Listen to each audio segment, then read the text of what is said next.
Okay, welcome back. So you're back for another video, and you've considered buying an air rifle for the first time. Okay, so you've decided you want one. Okay, brilliant. You've made all your thoughts about why you want it and what it's going to be used for. Okay, that's great. Now, in this one, I'm only going to concern with three air rifles.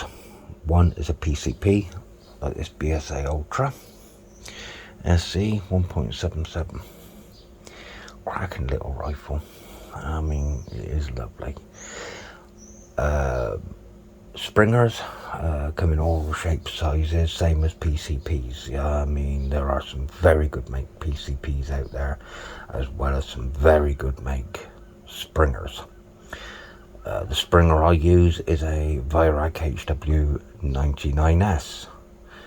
Does me. It's a bit heavy now for me. My youngest boy uses it a lot more than what I do. I tend to stick with the little BSA. You can also get gas rams. And I will be honest, I don't know about gas rams. I don't know what they shoot like. I do know what the PCPs, what the pre-charged shoot like, these ones that you charge up with dive tanks, and I do know as well what springers shoot like. God, some of them don't give you a kick in the shoulder. You've also got CO2. I don't know what they're like either, so them two I can't make any comments on as to what's what with them. Right. Thing you got to work out is if you go for a pre-charged system like the BSA or any of the other models that are out there like Daystate and that, is how you're going to charge it. Right. I would say stay away from stirrup pumps. They're bloody hard work, especially if you've got some health issues. Stay clear of them. Now, I do know there's these new modern compressors you can buy that will charge up your rifle. I don't know anything about them. I've heard horror stories, so I'm not going to go into what I've heard. It's down to each individual person what they decide to purchase and use to charge up their rifles. What I use is a diver's tank. Get it tested every few years. I had it charged, mine done last year, and it's still charged and it's still kicking. It's still working well for me. Still charging up the rifle. Probably not shooting it as much as I used to, but things happen. You slow down. Right. So now you've made up your mind. You gotta go and pick your rifle. You gotta go and pick your rifle. I'd recommend, but this is only a recommendation. I'm not telling you what way to go. It is entirely down to the individual. I mean, you got 0.177, 0.20, 0.22, 0.25, all calibers. Right, 0.177. Flatter trajectory as compared to the others. With 0.22, you're going to be using what they call an artillery hold when you've scoped up, and then hold over or hold under when you working further out or closer. So when picking your rifle, pick one that is comfortable for you to handle, the right length for you that you want it for. This one that I've got, the BSA, even with the silencer on or the sound moderator, doesn't take up much more length. It's brilliant for around barns and sheds for ratting, and you can do rabbiting with it as well, which is cracking. Not just the rats around the barns, you can take out the feral pigeons, crows, magpies. It'll do it. It's an all-rounder basically for me. I love it. I'll even do squirrels. So that's that one, and it's under £12, so perfect. But like I say, you got to find one that's light enough for you, or whatever weight you want. Basically, length depends what you want, whether you want a pre-charged or a Springer. Yeah, you got to work with what you want. If you want to go Springer, go Springer. I'm not telling you any different not to. But no, these little rifles, they're good.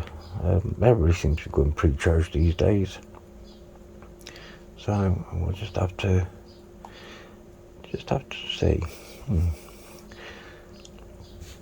You know, you make up your own mind, you work out what you want, and then you modify. You know, you make your little extras that you know, you put your extras on that you want to put on. I'm not going to tell you.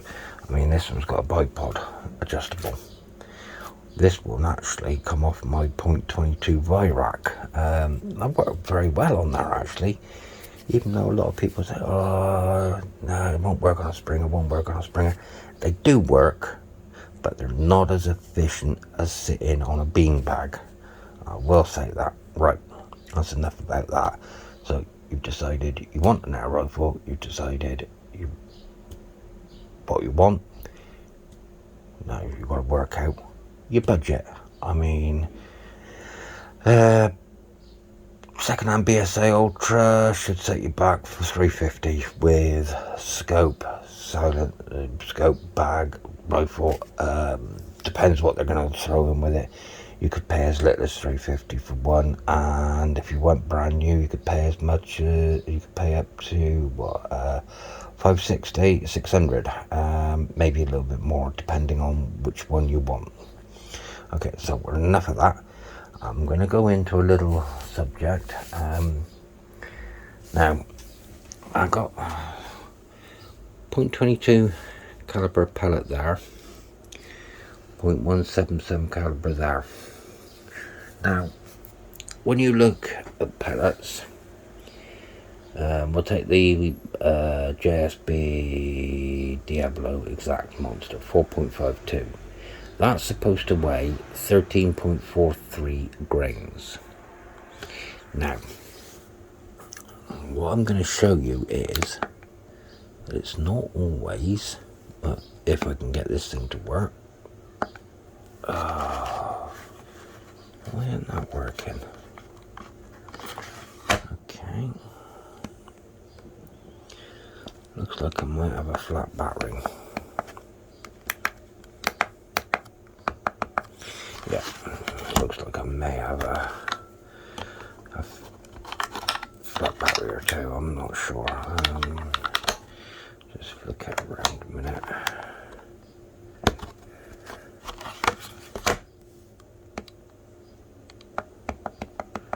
Yeah, just bear with me a minute. I'm just going to put this on pause while I dig out some more batteries a minute.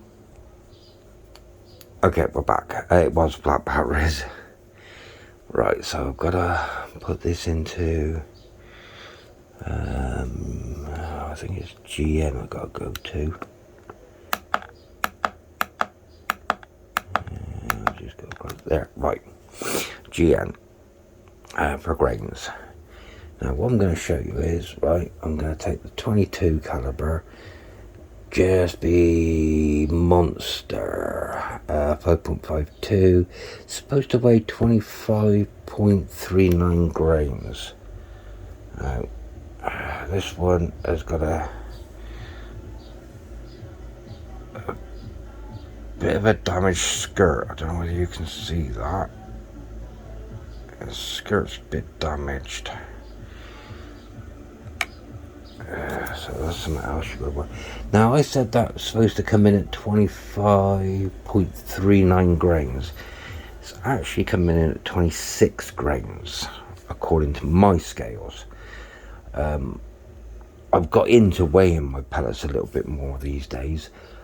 A lot of people say, why don't you wash your pellets? No, I don't want to wash them. I like them as they are, with what's on them. So It just goes to show, but I'm taking it that they're just giving you an average. So I'm just going to go to grams. Now, in grams, it's supposed to weigh, this JSB is supposed to weigh 1.645 grams. This one weighs 1.7, so there's still a little bit of a difference. Now, with the 177 one, it's supposed to weigh in at 0.87 grams, 0.89. So yeah, for 0.3, I'd say. That works out on the monster at 13.43 grains. Right, so 13.43 grains.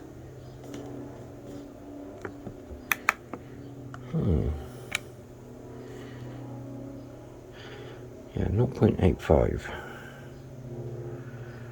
We're slightly, 0.85, yeah, we're slightly under. What according to, it should be according to what I'm reading here, 0.87. So, yeah, that's alright. That's alright. So, we'll go back through again. Whoop. To there. And that's supposed to be 13.43. It's actually 13.6. Yeah, so yeah, I'm not sure. Maybe my scales may be out just a tad, but not really much to worry about. Right, so 0.25, JBS exact 4.5, 4.51. Supposed to come in at say 13.8, 15.89, 15.8. So yeah, we're happy with that. Yeah, so you can sit and weigh your pellets. I'd recommend weighing them just to sort out, get your group, your weight sorted on it. Get those that are within X amount of, those that are on or just under, and those that are just over. Put them to, put one, that's one lot, one side that's just under on a bag. Those that are just over, put to another side. Those with damaged skirts, put to another put into another pile. That way, then you get constant. That's if you get that, weighing your pellets like that and checking the skirts for damage. It's mainly down to target shooters. I've got into doing it just out of curiosity on weights more than anything. And yeah, my damaged pellets, I do put the one side in another tin of 177 or 22, and yeah, we get rid of them that way. They could just get used up for different things. Close work ratting, I ain't worried about precision too much. Bit of a damage on the skirt, it'll do fine for what I want to do there. Same with taking out magpies, feral pigeons about 20 yards tops. There'll be just a job for that. Same with slightly lighter ones, but I do prefer a nice heavy pellet on feather, because tendency with 177 is, if it's a light pellet, it's going to go straight through the target, and you hit some on the edge, on the other side. I like to use something like JSB Monsters 13.43. That's going to hit, and when that hits, it's going to hit hard, and in theory it shouldn't go through. I've not had one go through a bird yet. If it was in 2.2, I'd be using the heaviest I could, which would be the Monster again at 25. So, you know, you want to, with a 22, you'll hear the thwack when it hits. It's basically what I want to just put through this. A lot of people say wash them. I don't wash my pellets. I do weigh them. I do check for damage at the skirts. Best thing to do. Make sure your skirts aren't damaged. Make sure you've got a nice tight fit. When you're testing for pellets in your new rifle, get pellet pest kits like this. As you can see, these are the 2.2 version that you're looking at now, but they do 5.51, 5.52, 5.53. On the 177, I'm using 5.52, maybe 4.51, maybe 4.52. If I can get it slightly wider, then yeah, I'll go for it. I reckon quite a nice fit. And that way you get your power, you get your energy from the pellet. 4.53, 5.53, sorry, and 2.2. It's going to be nice and snug in there. It's you ain't got to worry too much about the rebound of the spring, hopefully. That's the other thing with springers, you get quite a thwack. You get quite a kickback, you get a lot of spring noise. So no matter how much sound deadening or suppressing of silencer or moderator you put on, it's not going to quieten down your spring. Having it tuned, yeah, it may help.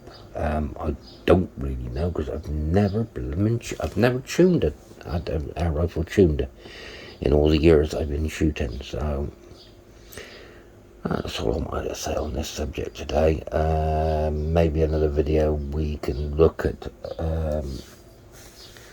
different types of scopes and different types of reticles on scopes. So that's something I'm going to work on next, okay? And we'll hopefully see you soon. If you haven't already subscribed, please do subscribe, and we'll keep you up to date with the latest information. But like I say, all my videos are aimed at beginners, people who know nothing, that are coming into this sport. I will do my best to help them out. I will do my best to point them in the right directions, show them what equipment I use. I'm not saying to use what I use. I'm just going to show you what I use, what works for me. You find what works for you best. Okay, so hopefully we'll see you on the next video, and bye for now.